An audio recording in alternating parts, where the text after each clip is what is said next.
Todos saben que los casinos no soportan perder. Son depredadores disfrazados de templos del entretenimiento. Lugares donde las luces de neón nunca se apagan, donde el sonido metálico de las tragamonedas es el canto de sirena que hipnotiza a millones de personas cada año. Pero detrás de ese espectáculo de lujo y exceso, se esconde la verdadera naturaleza de estos lugares. Máquinas diseñadas no para dar, sino para quitar. Cada detalle de un casino está fríamente calculado. No hay nada al azar. Ni la música, ni el diseño de las alfombras, ni la ubicación de las mesas. Todo está construido para un solo propósito: mantenerte jugando el mayor tiempo posible, hasta que el último billete de tu bolsillo termine en sus cajas fuertes. Los tragos son gratis, pero solo porque mientras bebes, pierdes el sentido del tiempo y el dinero. Las luces son cegadoras, porque así no notas si afuera ya amaneció. Es un ecosistema perfectamente diseñado para devorar a quienes cruzan sus puertas. Y lo más aterrador es que funciona. Siempre. El casino nunca pierde. Esa es la regla de oro. O al menos, eso creían. Porque lo que nadie esperaba era que un hombre común, sin apariencia de millonario, sin extravagancias ni lujos, lograra hacer tambalear ese imperio. No llegó en una limusina, no vestía trajes de seda ni relojes de oro. No tenía guardaespaldas, ni un séquito de aduladores siguiéndolo. Era, a simple vista, lo que cualquiera podría ser. Un tipo corriente, con barriga discreta, un rostro amable y cansado, una gorra de béisbol deslizada hacia abajo y una sudadera sencilla de la Universidad Estatal de Oregón. A ojos del mundo, no era más que un hombre invisible, un cliente más en medio de la multitud. Nada en él gritaba peligro, nada en su caminar sugería amenaza. Y sin embargo, ese hombre común escondía una mente calculadora, una estrategia tan silenciosa como letal. Bajo esa fachada de sencillez, llevaba consigo un plan capaz de arrebatar millones de dólares a los casinos más poderosos de Estados Unidos. Un hombre cualquiera, convertido en la peor pesadilla de la industria del azar. En cuestión de meses, aquel hombre invisible se convirtió en una leyenda viviente. Su nombre comenzó a circular en susurros por los pasillos de los casinos, como un rumor imposible de verificar, pero demasiado inquietante para ignorar. Jugadores comunes lo miraban con admiración, como si se tratara de un mito urbano que había cobrado vida, porque todos sueñan con derrotar al sistema, pero casi nadie lo logra, y él lo estaba haciendo. En las mesas lo habían visto hacer lo impensable, colocar una ficha tras otra hasta alcanzar la obscena cifra de $100,000 en una sola mano de blackjack, y ganar. Cuando esa jugada se concretó, los espectadores enmudecieron. Algunos incluso dejaron de respirar, paralizados frente a un espectáculo que parecía imposible. Era como presenciar un milagro, pero sin dioses de por medio. Solo un hombre, cartas y una sangre fría inquebrantable. ¿Quién era ese hombre? ¿Un genio disfrazado de amateur? ¿Un jugador con una suerte sobrenatural? ¿O tal vez alguien que había descubierto un secreto que nadie más conocía? Esa era la pregunta que todos se hacían. Los casinos, por supuesto, también lo conocían. No podían permitirse no hacerlo. Cada cliente que apuesta cifras altas queda registrado en sus bases de datos, analizado hasta el más mínimo detalle. Y, sin embargo, en los archivos oficiales, este hombre no figuraba como una amenaza. Aparecía como lo que parecía ser: un jugador de nivel medio, uno más entre miles. No estaba en las listas negras, no era considerado un sharp, esos jugadores profesionales que ponen en jaque al sistema. En los informes de seguridad no había nada extraño, ninguna alerta roja, ninguna nota que sugiriera que detrás de esa gorra y esa sudadera se escondía un depredador. No contaba cartas, no mostraba los clásicos patrones de apuestas irregulares, no se dejaba llevar por comportamientos que delataran trampas. Era, en apariencia, un cliente limpio. Y eso era lo que más los perturbaba, porque algo no cuadraba. Ellos sabían, con certeza, que estaban perdiendo dinero. Y lo peor, que lo estaban perdiendo siempre contra el mismo hombre. Alguien estaba venciendo al sistema en su propio terreno, con sus propias reglas. pero nadie lograba descifrar cómo. Los algoritmos no lo detectaban. Las cámaras de vigilancia no encontraban nada sospechoso. Los jefes de sala lo observaban durante horas, sin hallar una sola irregularidad. Era un fantasma, un misterio viviente, y mientras más trataban de entenderlo, más grande se hacía la pregunta: ¿cómo puede alguien, aparentemente común, hacer lo que todos sueñan y nadie logra? Para comprender su hazaña, hay que retroceder en el tiempo, 8 años atrás, cuando su vida parecía destinada a algo muy distinto. Es el año 2003. Nuestro protagonista tiene 40 años y un pasado tan inusual como inesperado, para alguien que terminaría enfrentando a los casinos más poderosos del país. Antes de las cartas, antes de las fichas y los neones, su mundo estaba hecho de polvo, sudor y adrenalina. Fue jockey profesional, un hombre entregado a las carreras de caballos. Durante años, vivió al filo de la emoción. El estruendo de los cascos retumbando en la pista, la multitud rugiendo como un mar de voces, y esa sensación indescriptible de tener en sus manos el destino de una carrera que podía decidirse en apenas segundos. Era velocidad pura, riesgo absoluto, un deporte donde cada kilo cuenta, donde cada segundo puede cambiarlo todo. Pero había un problema que lo acompañaba siempre: su estatura. Medía 1,85 metros. Demasiado alto para una disciplina que exige cuerpos livianos, casi esqueléticos. Esa condición lo convirtió en una anomalía, en un extraño dentro de un mundo que premia lo pequeño y lo ágil.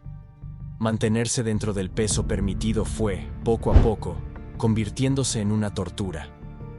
Dietas imposibles, entrenamientos extenuantes, sacrificios que lo fueron desgastando hasta obligarlo a enfrentar una verdad dolorosa. Su cuerpo no estaba hecho para ese deporte. Y con ello, la vida que conocía llegó a su fin. Sin esa adrenalina, necesitaba estabilidad, algo que le diera un nuevo rumbo. Así que buscó refugio en un empleo más seguro. Terminó en el Philadelphia Park Racetrack, un lugar donde las apuestas eran el pan de cada día, pero desde un ángulo distinto. Ya no era él quien corría. Ahora era un hombre de oficina, observando, organizando, velando por la maquinaria de un negocio que giraba en torno al juego. Con el tiempo fue ascendiendo. Su inteligencia y disciplina lo llevaron a convertirse en regulador estatal de apuestas hípicas, trabajando en Oregón, Idaho, Texas y Wyoming. Su tarea parecía noble: garantizar la transparencia, vigilar trampas, asegurarse de que las reglas se cumplieran. Sobre el papel era un empleo respetable, incluso admirable, pero en su interior algo no encajaba. Rodeado todos los días del ambiente del azar, viendo jugadores arriesgarlo todo, respirando ese aire cargado de peligro y promesas, comenzó a sentir un cosquilleo en lo más profundo de sí mismo. Una chispa, una inquietud, algo que lo empujaba a mirar más allá del escritorio. Él no era un gran apostador. No podía serlo. No debía serlo. Su trabajo y su reputación se lo impedían. Pero cuanto más veía, más difícil se hacía resistirse, porque había estado demasiado cerca del fuego como para no sentir el calor. Y esa cercanía despertó en él un deseo imposible de apagar, hasta que un día, simplemente, tomó la decisión que marcaría el resto de su vida. Una decisión que parecía locura, pero que en su mente era inevitable: abandonar la seguridad del empleo público para lanzarse al abismo del juego profesional. Era un salto sin red, el riesgo absoluto. Pero como descubrirían los casinos años más tarde, el hombre nunca había temido al riesgo. No lo hizo a ciegas. No era un soñador impulsivo que apostaba todo a la suerte. Él sabía que el azar, por sí solo, es una trampa, que confiar en la fortuna es entregarse a una ilusión. Por eso diseñó un plan, uno meticuloso y frío, casi clínico. Fundó una empresa, Heritage Development. No era un casino ni una casa de apuestas, sino algo mucho más sofisticado, un laboratorio donde la matemática se convertía en arma. Con ayuda de complejos programas informáticos, comenzó a analizar miles de datos relacionados con las carreras de caballos. Día tras día, como un científico en su laboratorio, buscaba lo que los demás pasaban por alto, lo que llamaba valor oculto. Eran pequeñas grietas en las cuotas, ligeros errores en las probabilidades, desajustes que, aislados, parecían insignificantes, pero que al repetirse una y otra vez se transformaban en una ventaja inmensa. Su sistema no dependía de corazonadas ni presentimientos. Era puro cálculo, pura estadística, un método frío, matemático, sin lugar para emociones, y pronto empezó a dar resultados. No eran grandes golpes, sino victorias pequeñas, consistentes, acumulativas.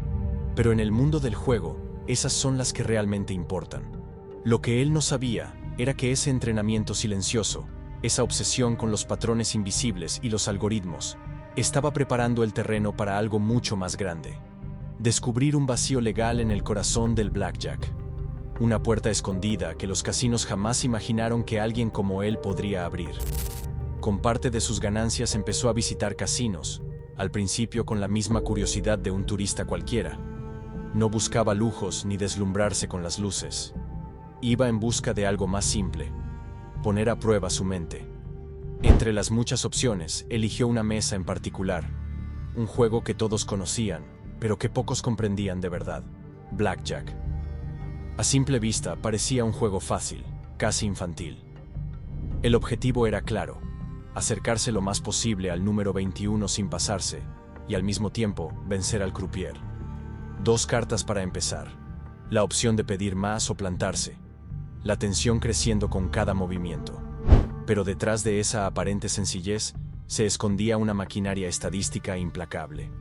Muchos creen que Blackjack es un juego justo, un duelo equilibrado entre jugador y casa, que cualquiera puede ganar con un poco de suerte, pero eso es una ilusión. En realidad, las reglas están construidas para darle siempre una ligera ventaja al casino. No es mucho, apenas un margen de entre el 1 y el 1,5%. Tan pequeño que parece inofensivo, pero suficiente para que, a largo plazo, la casa siempre gane. Él lo sabía. Y también sabía algo más importante: donde hay un margen, hay una oportunidad. Porque si ese margen podía inclinarse hacia un lado, también podía inclinarse hacia el otro. Comenzó despacio. Sus primeras apuestas eran casi simbólicas: $25 por mano. Jugaba tranquilo, sin prisa. Luego subió a 50. Después, a 100. Cada incremento era medido, calculado, como si estuviera probando los cimientos de un edificio antes de construirlo. Mientras muchos caían en la trampa de aumentar sus apuestas impulsivamente, él avanzaba con la precisión de un cirujano. Lo que no sabía era que, al mismo tiempo que él subía de nivel, el mundo entero se tambaleaba. Porque la historia no iba a darle las cartas al azar, se las iba a servir en bandeja. Tras los atentados del 11 de septiembre, la economía de Estados Unidos comenzó a tambalearse. El miedo se apoderó de los aeropuertos. El turismo internacional cayó en picada, y poco a poco, los casinos empezaron a sentir el golpe.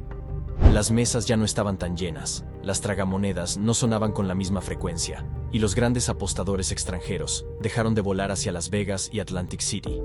Pero aquello fue solo un anticipo de lo que vendría después. Porque en 2008 llegó el verdadero colapso. La gran crisis financiera. El 29 de septiembre de ese año, el índice Dow Jones se desplomó más de 700 puntos en un solo día, la peor caída desde la Gran Depresión. Bancos históricos cerraron de la noche a la mañana. Fondos de inversión completos se evaporaron como si nunca hubieran existido. Millones de familias perdieron sus ahorros de toda una vida. Estados enteros entraron en recesión. Y en medio de todo ese derrumbe, los casinos, esas fortalezas de neón que parecían intocables, también comenzaron a crujir. En Atlantic City, el desastre fue aún más brutal. Lo que alguna vez había sido un paraíso de glamour, un refugio para millonarios y turistas en busca de excesos, empezó a mostrar su verdadero rostro. Decadencia. Los estacionamientos se vaciaron. Las tiendas cerraron sus puertas. Los escaparates quedaron cubiertos de polvo y telarañas. Los índices de criminalidad se dispararon, convirtiendo a la ciudad en un lugar inseguro y sombrío. Las cifras eran demoledoras. En apenas 18 meses, los ingresos cayeron de $5.200 millones a $3.300 millones. Una sangría de casi 2.000 millones. Para los casinos, era una herida abierta que no dejaba de sangrar. Y como ocurre con las bestias heridas, reaccionaron con desesperación. Intentaron lo único que sabían hacer: gastar más. Se lanzaron a remodelaciones multimillonarias, Construyeron hoteles nuevos, compraron espectáculos de lujo, contrataron artistas famosos, todo para atraer clientes que ya no llegaban. Nada funcionaba. El dinero se evaporaba y la desesperación crecía. Fue entonces cuando cometieron su mayor error. Comenzaron a ofrecer condiciones insólitas para seducir a los llamados whales, las ballenas, esos jugadores capaces de apostar millones en una sola noche. Querían recuperarlos a toda costa. Les ofrecieron todo lo que pudiera tentar a un millonario. Vuelos privados, suites de lujo con vistas exclusivas, cenas de gala, mujeres, drogas, coches de ensueño. Pero no se quedaron ahí. También empezaron a dar incentivos financieros, reembolsos por pérdidas y apuestas gratis de decenas de miles de dólares.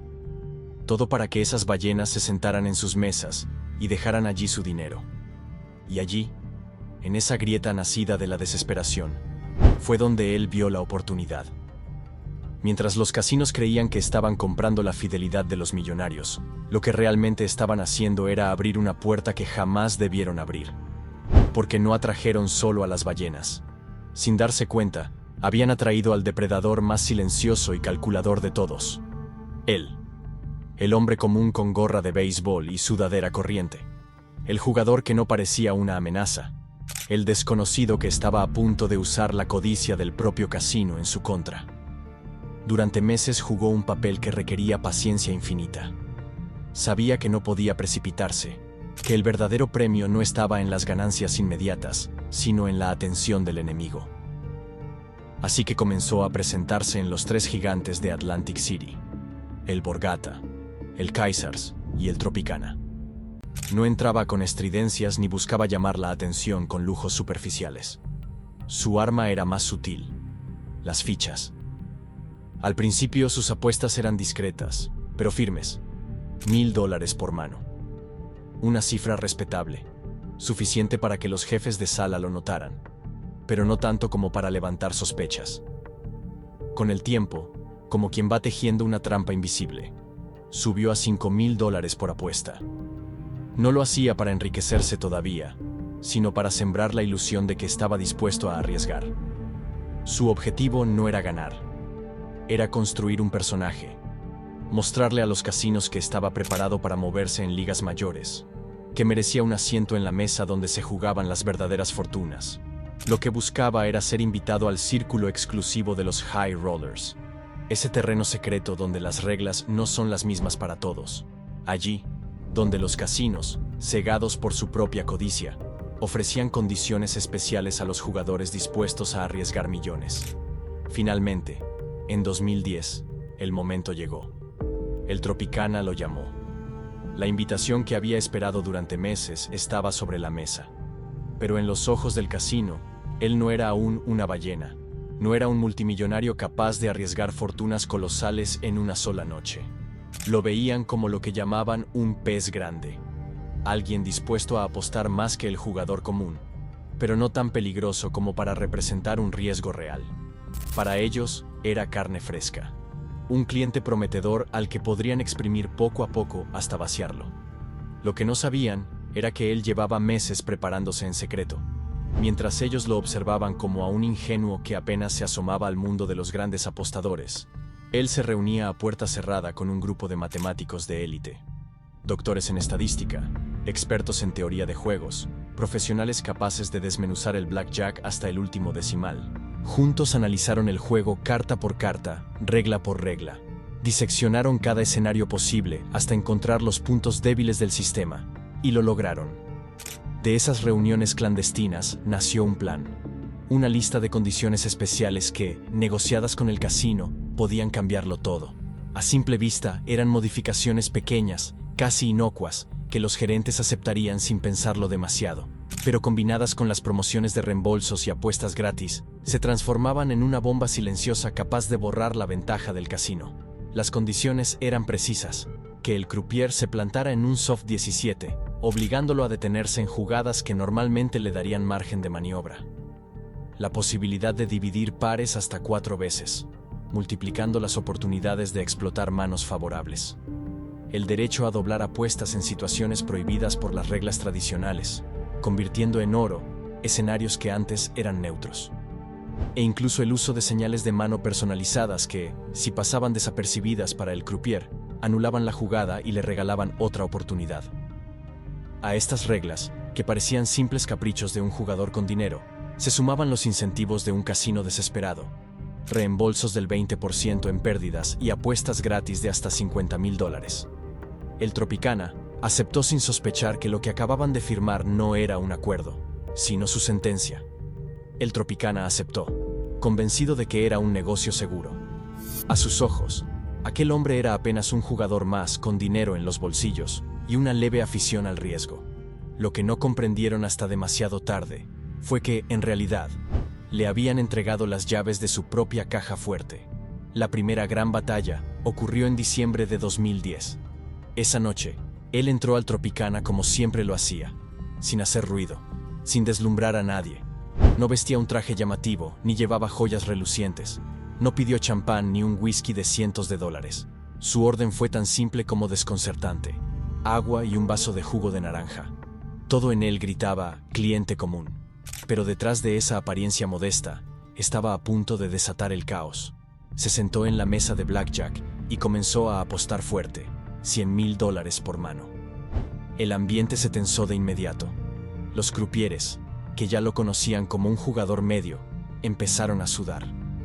Los jefes de sala se colocaron tras las cámaras de seguridad, observando cada gesto, cada movimiento de sus manos. El aire era denso, pesado, pero él estaba imperturbable. Su rostro era el de un hombre que parecía no sentir presión alguna. Cada carta era una ecuación, cada jugada un cálculo frío. Y entonces llegó el momento que pasaría a la historia del casino. Le reparten 2 cartas iguales. Decide dividir. Luego vuelve a dividir. Dobla, arriesga más, vuelve a doblar. En cuestión de minutos, ya no tenía una ni dos, sino 4 manos simultáneas de $100,000 cada una. En la mesa, $800,000 en juego en un solo turno. El croupier, que hasta ese momento había intentado mantener la calma, comenzó a quebrarse. La tensión era insoportable. El murmullo en la sala se convirtió en un silencio expectante. Todas las miradas se clavaron en ese duelo. El croupier tomó una carta y se pasó. La casa perdió. Él ganó. Las 4 manos. En un solo movimiento, acababa de embolsarse $800,000. La partida continuó durante horas. El reloj avanzaba, el cansancio se acumulaba, pero él no aflojaba. 12 horas más tarde, ya había convertido esa noche en una masacre para el casino. Casi $6 millones en fichas frente a él. El Tropicana, horrorizado, hizo lo único que podía hacer: cancelar el acuerdo de inmediato. Pero ya era tarde. El daño estaba hecho. La noticia se expandió como fuego. Un hombre común, vestido como cualquiera, había humillado al Tropicana en una sola noche. Los periódicos locales hablaban de él. Los rumores en Atlantic City crecieron, y lo que parecía un golpe aislado pronto se convirtió en una cadena de victorias, porque él no se detuvo ahí. Semanas después, arrasó en el Borgata, luego en Caesars, el casino más emblemático de Estados Unidos. En cada lugar aplicó la misma fórmula: paciencia, sangre fría, cálculo quirúrgico. Nunca se dejó distraer por las luces cegadoras, por las bebidas gratuitas, ni por las mujeres que los casinos usaban como carnada. Él jugaba a largo plazo, siempre, y siempre ganaba. En apenas 3 jugadas maestras, logró lo que parecía imposible: llevarse más de $15 millones de Atlantic City. Cuando finalmente reveló su secreto, sus palabras fueron simples, casi brutales. Todo había sido cuestión de matemática y disciplina. Los casinos, desesperados por atraer apostadores, habían firmado reglas sin calcular el costo real. Habían perdido, sí, pero no contra la suerte, no contra la magia. Perdieron contra lo único que nunca supieron controlar: su propia codicia. Hoy, mientras disfruta de una vida nueva y una fortuna ganada en mesas que juraban ser invencibles, su nombre ya quedó grabado en la historia del juego. Y los casinos aprendieron una lección dolorosa: nunca más volverán a subestimar a un jugador que parece común, porque el próximo pez grande que inviten a sus mesas podría ser, en realidad, el tiburón que los devore desde dentro. Pero esta historia nos obliga a enfrentar una verdad incómoda. Una reflexión oscura que, quizá, nadie quiere escuchar. ¿Realmente existe la suerte? ¿O simplemente hay quienes saben mirar más allá de la ilusión? Desde siempre, los casinos han vendido la idea de que todo es cuestión de azar. Que cada carta, cada lanzamiento de dados, cada giro de la ruleta está en manos del destino. Que perder o ganar es parte del juego. Pero lo que él demostró es que el azar no es más que una máscara, un disfraz cuidadosamente diseñado para ocultar la verdadera naturaleza del juego, la matemática. Él no fue un profeta de la fortuna, no fue un iluminado por el destino, fue un hombre que supo ver lo que otros ignoraban. Descubrió que detrás de cada decisión hay un patrón, detrás de cada apuesta hay una ecuación, y que el azar puede manipularse, si se tiene la disciplina para descifrarlo. Y se atrevió a usar esa verdad contra el sistema. Se levantó en medio del templo del azar, en la guarida de los depredadores, y les devolvió su propio veneno. Ganó no porque creyó en la suerte, sino porque la desmanteló. Y ahora te pregunto a ti, ¿qué es realmente el juego? ¿Un acto de fe ciega en la fortuna, en la esperanza de que los dados caigan a tu favor? ¿O una rebelión silenciosa contra las reglas que el poder impone desde las sombras? Tal vez la verdadera diferencia entre perder y ganar no esté en las cartas ni en la ruleta, sino en los ojos con los que decides mirar la realidad. Si quieres descubrir más relatos como este, donde los casinos revelan su lado más oscuro y el azar muestra que nunca fue lo que parecía, acompáñame en el lado negro del azar. Suscríbete ahora mismo y activa la campanita, porque las historias más inquietantes del juego apenas están comenzando. Y créeme, lo que viene es aún más perturbador.